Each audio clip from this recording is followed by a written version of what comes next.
안녕하세요. 사연을 부탁해입니다. 오늘의 사연을 소개하겠습니다. 어느 날 집에 돌아온 엄마가 잔뜩 성난 표정으로 말을 했어요. 아니, 양심이 없어도 너무 없어. 꼭 비싼 걸로만 가지고 간다니까. 누가 뭘 가져갔단 얘기야?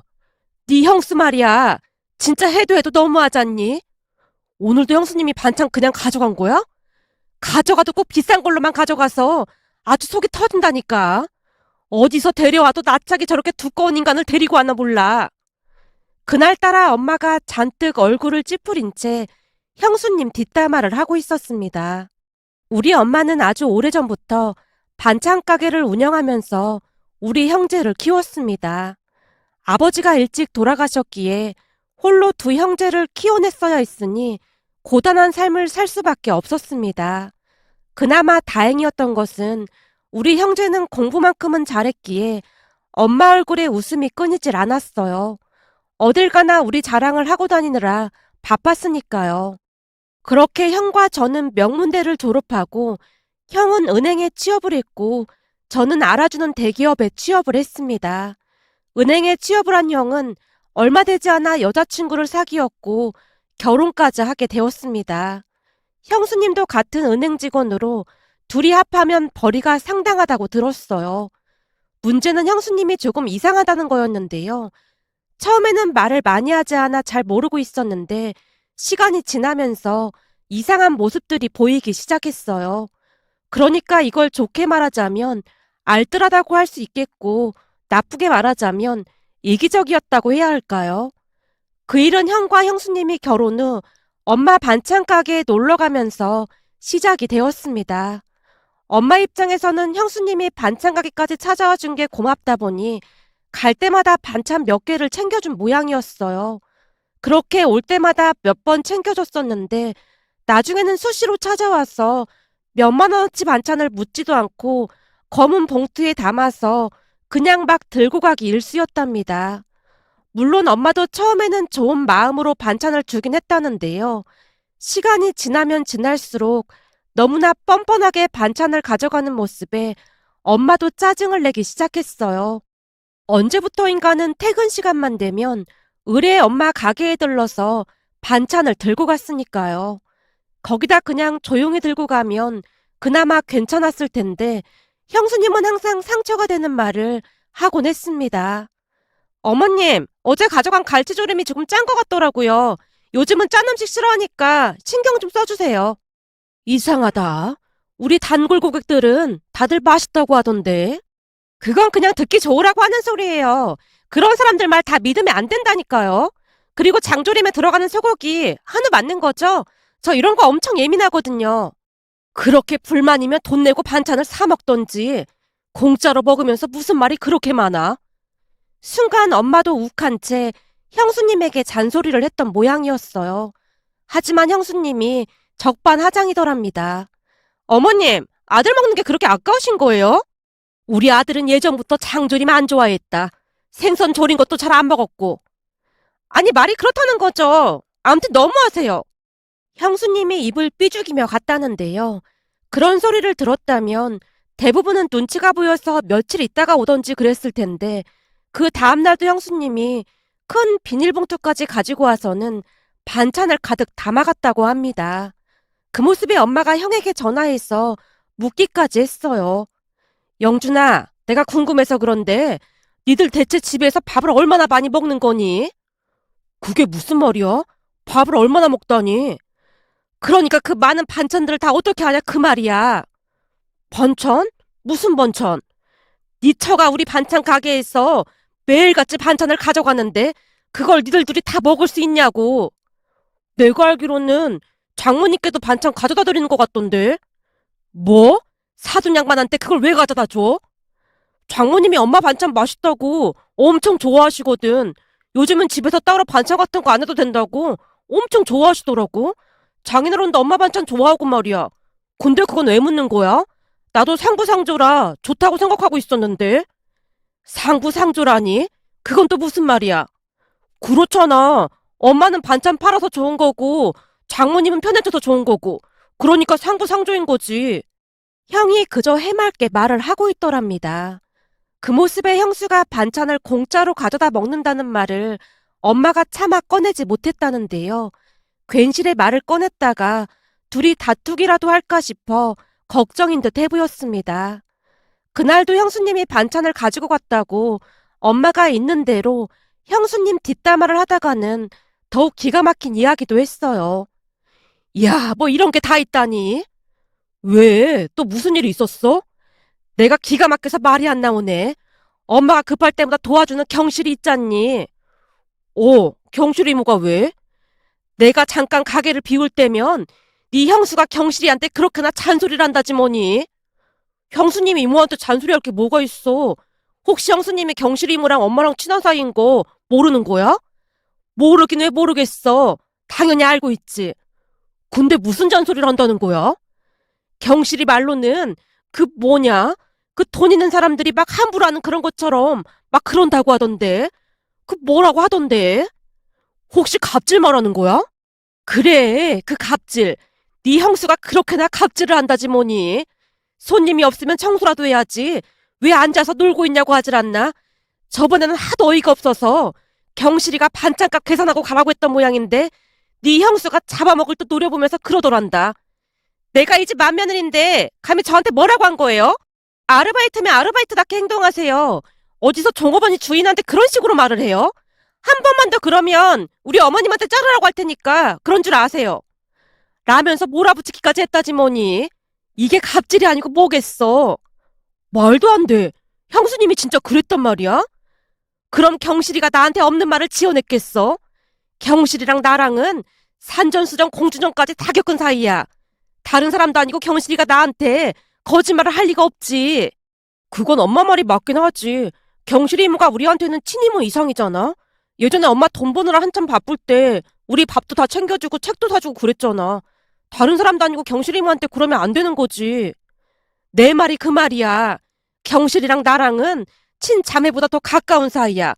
그럼 경실이가 나한테 설마 거짓말을 했겠냐 그 말이야. 엄마, 그런 정도면 형한테도 말해야 하는 거 아니야? 엄마 말 들어보면 형수님이 가져가는 반찬값이 어마어마한 것 같던데. 말도 마. 올 때마다 5만 원 넘게 가져간다니까. 그것도 제일 잘 나가는 걸로만 골라가서 다른 손님들한테 팔 반찬이 부족할 지경이라니까. 그니까 말을 해야지. 이건 해도 해도 너무하잖아. 근데 괜시리 이것 때문에 싸움 날까봐 걱정돼서 그렇지. 너도 네 형 성격 잘 알잖아.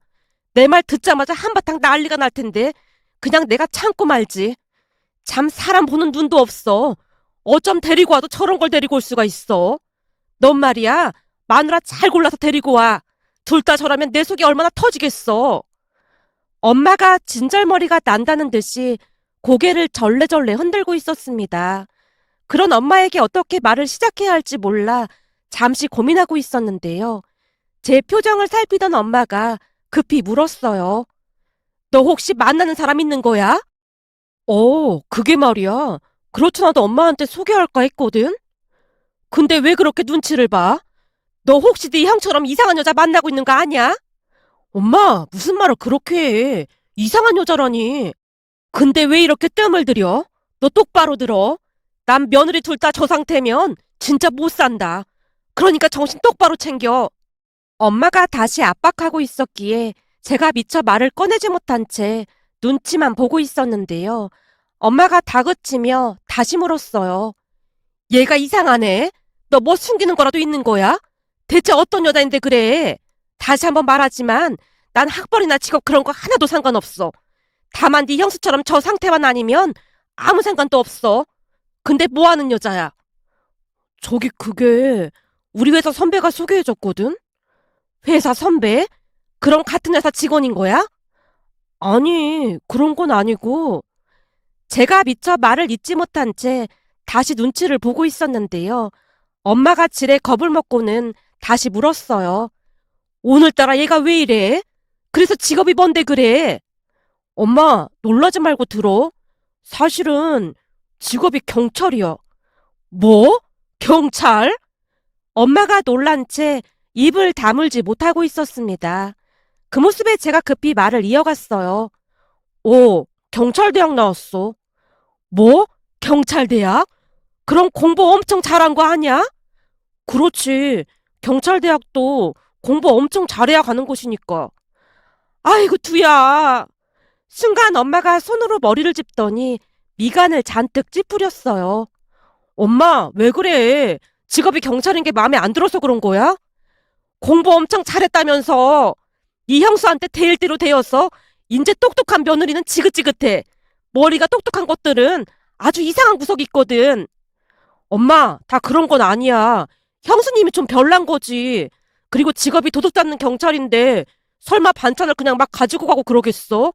우리 다인이는 절대 안 그래. 정의감으로 똘똘 뭉친 사람이거든. 제 말에 엄마의 얼굴이 일순간 밝아져 있었는데요. 엄마가 기쁜 목소리로 말을 했어요. 그렇긴 하네. 설마 명색이 경찰인데 계산도 안 하고 그냥 막 가지고 가진 않겠지. 만약 둘째 며느리마저 그러면 그냥 이참에 가게 접을 참이니까 그런 줄 알아. 걱정하지 말라니까. 우리 다인이는 절대 안 그런다니까. 우리 다인이가 어떤 사람인 줄 알아? 내 얘기 들으면 엄마 완전 깜짝 놀랄걸? 무슨 얘긴데 그래? 라며 엄마가 묻고 있었기에 예비 형님한테 들었던 이야기를 하기 시작했습니다. 여자친구의 오빠, 그러니까 예비 형님이 말하기를 여자친구는 불의를 보면 절대 참고 넘기는 그런 성격이 아니라고 했어요.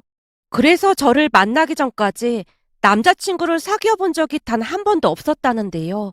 성격상 잘못된 것은 꼭 짚고 넘어가야만 하는 그런 성격이라고 했으니까요.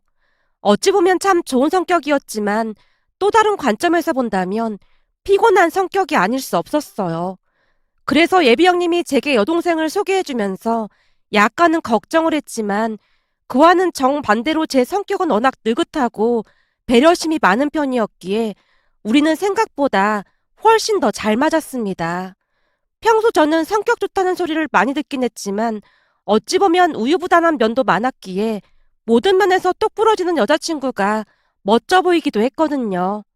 예비 형님에게 듣기로는 형님의 아내분이 신우이를 참 많이 좋아한다고 했어요. 그 이유를 듣다가 놀라서 기절할 뻔했답니다. 예비 형님 말에 의하면 형님의 어머님 성격이 어마어마했다는데요. 한마디로 TV에서나 볼 수 있는 그런 악독한 시어머니 스타일이었다고 합니다. 어찌나 악독했던지 예비 형님 아내분이 한참 동안 결혼을 망설일 정도였답니다. 그렇게 결혼 후에도 만행은 끝이 없었다는데요. 신혼집 비밀번호를 알려달라고 떼를 쓴 건 아무것도 아니었고 비밀번호를 알려주지 않자 열쇠 수리하는 사람까지 불러서 문을 따고 집 안으로 들어가겠다고 난리를 치는 바람에 어쩔 수 없이 비밀번호를 알려준 모양입니다. 그 뒤로 수시로 문을 열고 집에 들어가서는 사진까지 찍어서 며느리에게 잔소리를 했다네요. 그 바람에 예비 형님 부부가 이혼을 한다 만다 난리도 아니었고요. 그런데 그 소리를 신우이인 여자친구가 들었던 모양으로 추궁하기 시작했다는데요. 어느 주말 가족들을 다 불러 모았다고 합니다. 그리고는 경찰 정복에 모자까지 쓰고는 엄중한 표정으로 입을 열었답니다. 나 이다희는 지금부터 우리 가족의 일원인 이다희이 아니라 대한민국의 경찰로서 말을 하고 있음을 명심해 주시기 바랍니다. 뜬금없이 그게 뭔 소리야? 네가 경찰인 거 여기 모르는 사람도 있어? 가족들 다 불러놓고 뭐 하는 짓이야? 여자친구 어머님이 어이없다는 듯이 대꾸를 했다는데요. 여자친구가 더욱 엄중한 표정으로 말을 이어갔다네요. 말 자르지 말고 경청해 주세요. 우선 대한민국 경찰 집안에서 이런 불미스러운 일이 일어난 것에 대해 통탄을 금할 수 없는 바입니다. 이번 일로 저는 경찰직을 그만둬야 하나 진작에 고민까지 해야만 했어요. 제가 뭔 소리를 하는 거야? 아니 경찰대 가지 말라고 할 때는 길을 쓰고 가더니만 이제 와서 뭐 하는 짓이야? 여자친구 어머니가 기가 막히다는 듯이 혀를 찼다고 합니다. 지금부터 용의자 김선자 씨는 묻는 말에 똑바로 답해 주시기 바랍니다. 뭐? 용의자? 너 지금 나보고 용의자라고 한 거야? 이게 미쳤나? 너 미쳤어? 김선자 씨, 혹시 며느리 양지호 씨 집에 무단 침입한 적이 있습니까? 뭐? 무단 침입이라니? 내가 내 아들 집에 들어간 게 왜 무단 침입이야? 김선자 씨, 묻는 말에만 답해 주세요. 양지호 씨 집에 허락 없이 들어간 적이 있습니까? 없습니까? 그래, 있다, 있어. 내 아들 집인데 누구한테 허락받고 들어가? 그리고 양지우 씨네 냉장고며 집안 내부를 찍어서 협박한 적이 있습니까? 뭐? 협박이라니. 시어머니가 며느리 교육 좀 시킨 게 왜 협박이야? 그럼 그런 적이 있다는 말씀이시군요. 여자친구가 쏘아보며 물었고 그 말에 여자친구 어머니뿐만 아니라 가족들의 얼굴이 사색이 되어 있었다는데요. 급기야는 여자친구가 법 조항을 읽기 시작했답니다. 대한민국 헌법 제16조 모든 국민은 주거의 자유를 침해받지 아니한다. 주거에 대한 압수나 수색을 할 때는 검사의 신청에 의하여 법관이 발부한 영장을 제시하여야 한다. 김선자 씨는 영장 가지고 양지우 씨 집을 수색한 겁니까? 뭐? 영장?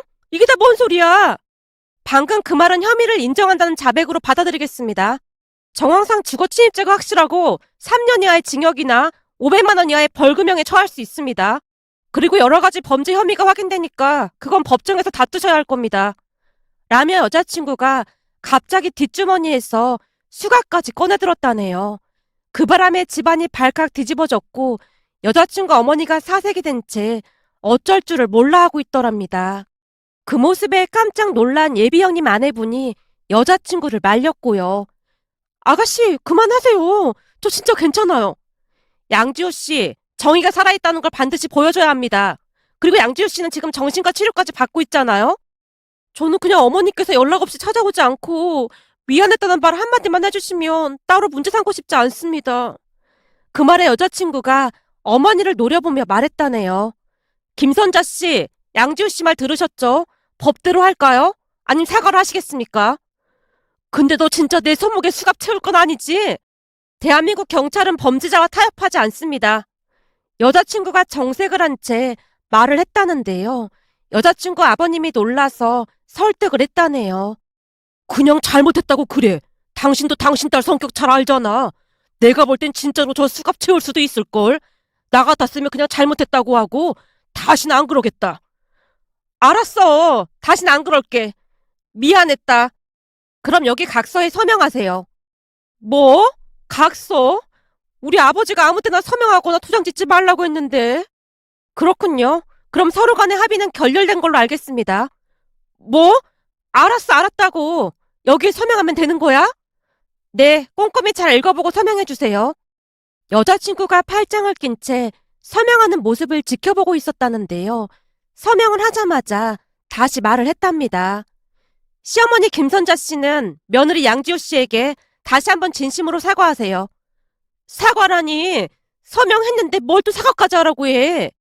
김선자 씨 때문에 양지호 씨가 정신과 치료까지 받을 정도로 힘들었던 부분에 대해 진심을 다해 다시 한번 사과하시고 한 번만 더 양지호 씨를 힘들게 하면 그때는 각서에 있는 내용처럼 법대로 처리하겠습니다.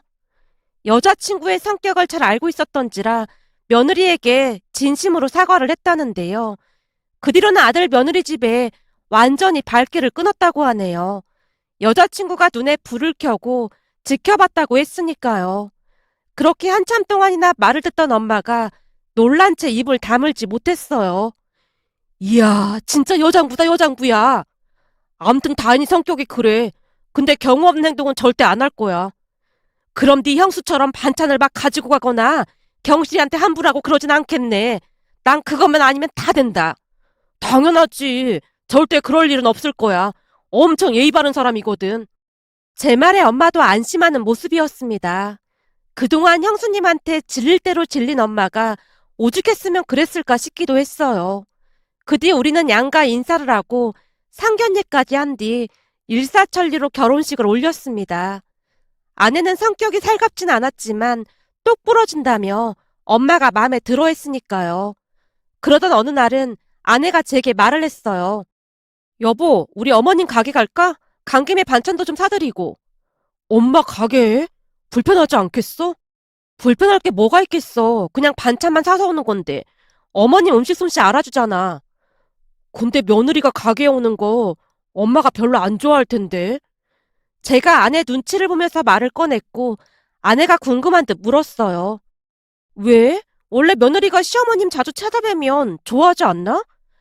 그렇긴 한데 우리 형수님 때문에 그래. 형님 때문이라니? 어머님이랑 형님 사이가 안 좋은 거야? 난 잘 모르겠던데.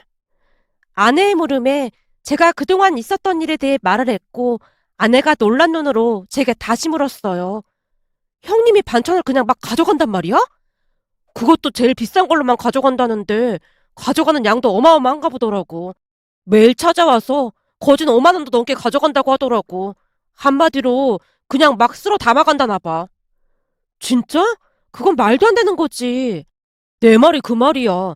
처음에는 엄마도 기분 좋게 줬었는데 지금은 말도 안 하고 그냥 막 가져가니까 엄청 얄미운 모양이더라고. 그리고 그걸 형수님 친정에까지 가져다 준다나 봐.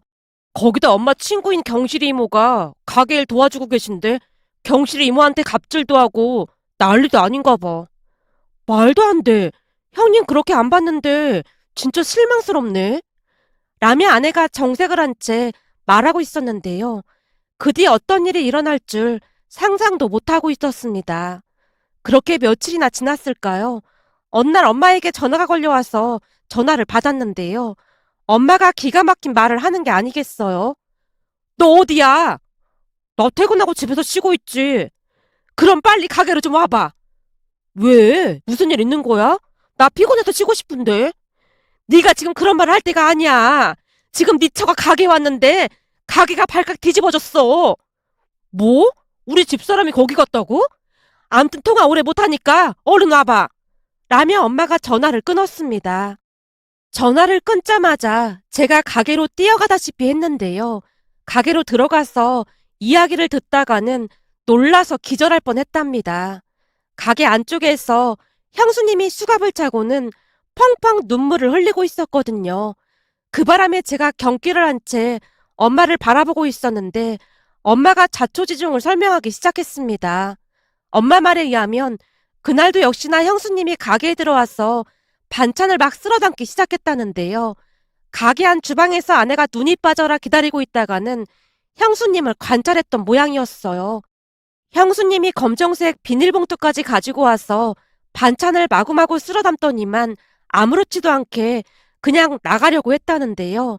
그 모습을 경실이 이모가 못마땅한 표정으로 바라보고 있었다네요. 그런데 형수님이 가게를 나서려고 했던 순간 아내가 비호처럼 달려가 형수님을 가로막았다고 하네요. 형님, 어디 가시는 거예요? 어머, 동서 여기 있었어? 어디 있었던 거야? 저요? 주방에 있었죠. 어머님이 다리 아프시다고 해서 설거지 좀 도와드렸거든요. 그래? 그럼 가서 설거지하는 거 마저 해. 근데 대한민국 경찰 엄청 한가한가 보네. 시어머니 설거지도 도와드리고 말이야. 형수님이 약간은 비웃듯 말을 했다는데요. 아내가 그런 형수님을 노려보며 단호한 목소리로 말을 했답니다. 형님, 반찬값은 계산하고 가셔야죠. 아, 반찬값. 동서가 잘 모르나 본데 어머님이 그냥 편하게 가져다 먹으라고 했어. 그럴 리가요. 어머님 말씀은 다르던데요. 형님이 계산도 안 하고 허구한 날 가져가서 파산 직전이라고 하던데요. 그러니까 얼른 계산하고 가세요. 동서, 지금 뭐 하자는 거야? 빨리 계산하고 가시라고요. 형수님이 막무가내로 말을 했기에 아내도 지지 않고 눈을 부릅뜬 모양이었어요. 그런 아내를 밀치고 형수님이 가게 문을 열고 나가려던 순간 아내가 가지고 있던 수갑을 형수님의 손목에 철커덕 채웠답니다. 김민정 씨, 당신을 절도 혐의 현행범으로 체포하겠습니다. 동서 진짜 미친 거야? 이게 뭐 하는 짓이야? 김민정 씨는 변호사를 선임할 권리가 있고 진술을 거부할 권리도 있습니다. 피해자 말을 들어보니 장기간 절도를 한 것 같은데 6년 이하의 징역이나 1,000만 원 이하의 벌금형에 처해질 수 있습니다. 그럼 같이 서로 가시죠. 동서! 절도는 누가 절도를 했다고 그래? 주방에서 잠복근무하면서 제가 다 봤는데 오리발 내미실 거예요? 그동안의 범죄 사실을 뒷받침할 CCTV도 다 확보했습니다. 동서! 무섭게 왜 이래? 알았어. 잘못했어. 내가 어떻게 하면 돼? 이제 다시는 반찬 그냥 안 가지고 가면 될 거 아니야. 그러니까 이 수갑 좀 풀어줘봐. 형량을 좀 낮추시려면 그동안 가져간 반찬값은 다 계산해 주셔야 할 것 같습니다. 피해자 얘기를 들어보니까 하루에 5만 원 이상 꼬박꼬박 가지고 왔다고 했으니까요. 알았어. 내가 전부 계산할 테니까 나 한 번만 살려주라. 그리고 이 사실을 아주버님께 다 말할까 하는데 괜찮으신 거죠? 제가 알기로는 아주버님은 형님이 어머님 가게에서 반찬 절도해 간 거 전혀 모른다고 들었거든요. 아마 이 사실 알게 되면 아주버님 성격에 이혼한다고 난리 칠 텐데 어떻게 하실래요? 동서, 우선 이 수갑부터 좀 풀고 얘기하자. 진짜 왜 이래? 은행 직원이니까 계산기 누르는 건 빠르겠네요. 얼른 계산해 보세요. 결국 형수님이 수갑을 찬 채 주방 한켠에 쭈그리고 앉아서 펑펑 눈물까지 흘리며 계산기를 들고 1년치 반찬값을 계산했습니다. 그 모습에 어찌나 기가 막히던지 우리 모두 입을 다물지 못하고 있었는데요. 잠시 후 형수님이 아내에게 기어들어가는 목소리로 말을 했어요. 나 계산 다 했어. 이제 돈 지불할게. 그러니까 이 수갑 좀 풀어줘봐. 알았어요. 제가 대충 계산해봤으니까 10원 한 푼도 떼먹을 생각하지 마세요. 알았어. 내가 계산 잘했어. 그렇게 아내가 수갑을 풀었고 형수님이 내민 신용카드로 계산을 했습니다. 그 뒤 형수님이 울면서 밖으로 뛰쳐나가 버렸고요. 그 모습에 경실 이모가 속이 후련하다는 듯이 말을 했어요. 이야, 10년 묵은 채증이 다 내려갔네. 대박이다, 대박이야. 이 집 둘째 며느리 최고다, 최고야. 밀린 외상값 다 받았으니까 우리 오늘 회식해도 되겠다. 라며 큰 소리로 웃고 있었는데요. 아내가 아무렇지도 않게 말을 했습니다. 어머님, 주방 설거지는 제가 다 했어요. 그리고 앞으로 혹시나 형님이 또 반찬 그냥 가져가면 꼭 말씀해 주세요. 설거지는 뭐하러 했어? 내가 하면 되는데. 형님 기다리는데 딱히 할 일이 없어서 했어요. 그리고 저 보건증도 발급받았으니까 아무 걱정하지 마세요. 뭐? 보건증까지 발급받았어? 그럼요. 시어머님이 음식점 하시는데 혹시 급한 일 있으면 도와야 하니까 당연히 발급받아놨죠. 그 말에 엄마가 기특하다는 눈빛으로 아내를 바라보고 있었어요.